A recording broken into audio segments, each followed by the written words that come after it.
सूरत में डायमंड का कारोबार करने वाले ये है डायमंड कारोबारी दिनेश भाई नावड़िया।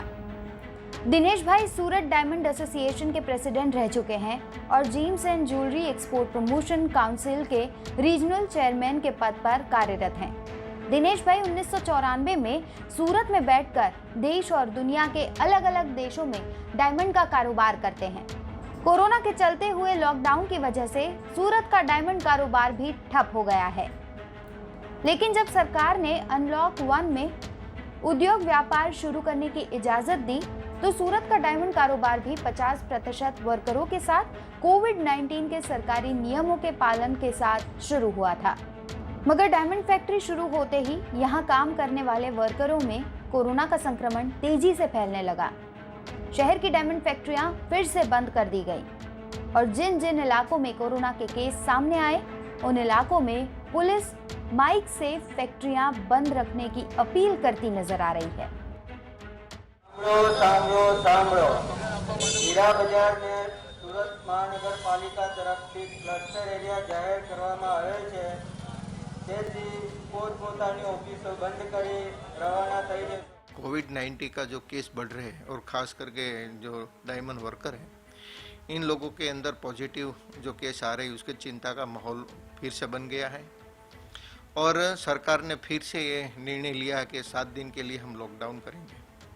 इस 7 दिन का लॉकडाउन का कोई प्रश्न है, लेकिन अभी लोगों के मन में एक डर पैदा किया कि 7 दिन के बाद और 7 दिन, उसके बाद और 7 दिन।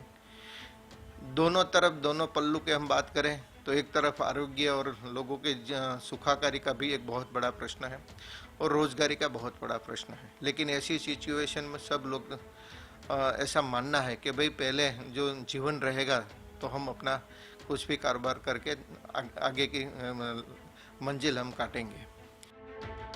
दुनिया में तराशे जाने वाले 15 डायमंड में से 14 डायमंड सूरत में तराशे जाते हैं। सूरत में तैयार होने वाले डायमंड दुनिया के कई देशों में एक्सपोर्ट किए जाते हैं।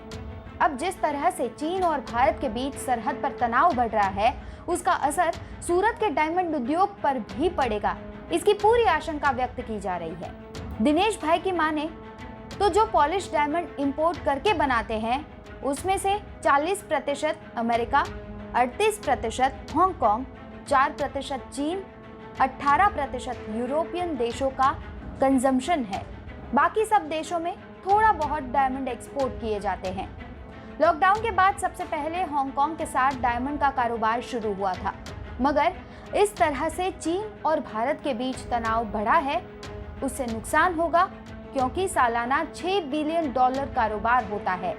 लॉकडाउन के बाद सूरत के डायमंड उद्योग को 1000 करोड़ का नुकसान हुआ है, जिसमें 12 लाख परिवार डायमंड उद्योग से जुड़े हैं। लेकिन ये लास्ट 10 दिन से चाइना और भारत की बॉर्डर पे जिस तरह से तनाव बढ़ रहा है, शायद मुझे ऐसा लग रहा है कि मेरा 42% जो बिजनेस है और ख़ास करके वार्षिक सालाना जो मेरा उसके साथ व्यवहार है डायमंड इंडस्ट्री का, ये कम से कम $6 बिलियन का है। लेकिन ये लॉकडाउन, ये माहौल सबके हम कैलकुलेशन करें, सब इंडस्ट्री के साथ जुड़े हुए हैं और कैलकुलेशन कर रहे हैं कि 1000 करोड़ से ज़्यादा ये डायमंड इंडस्ट्री को अभी नुकसान हुआ है।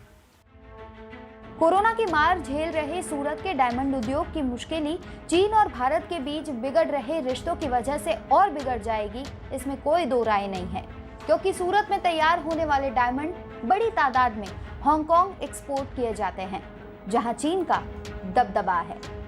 सूरत से संजय सिंह राठौड़ की रिपोर्ट, गुजरात तक।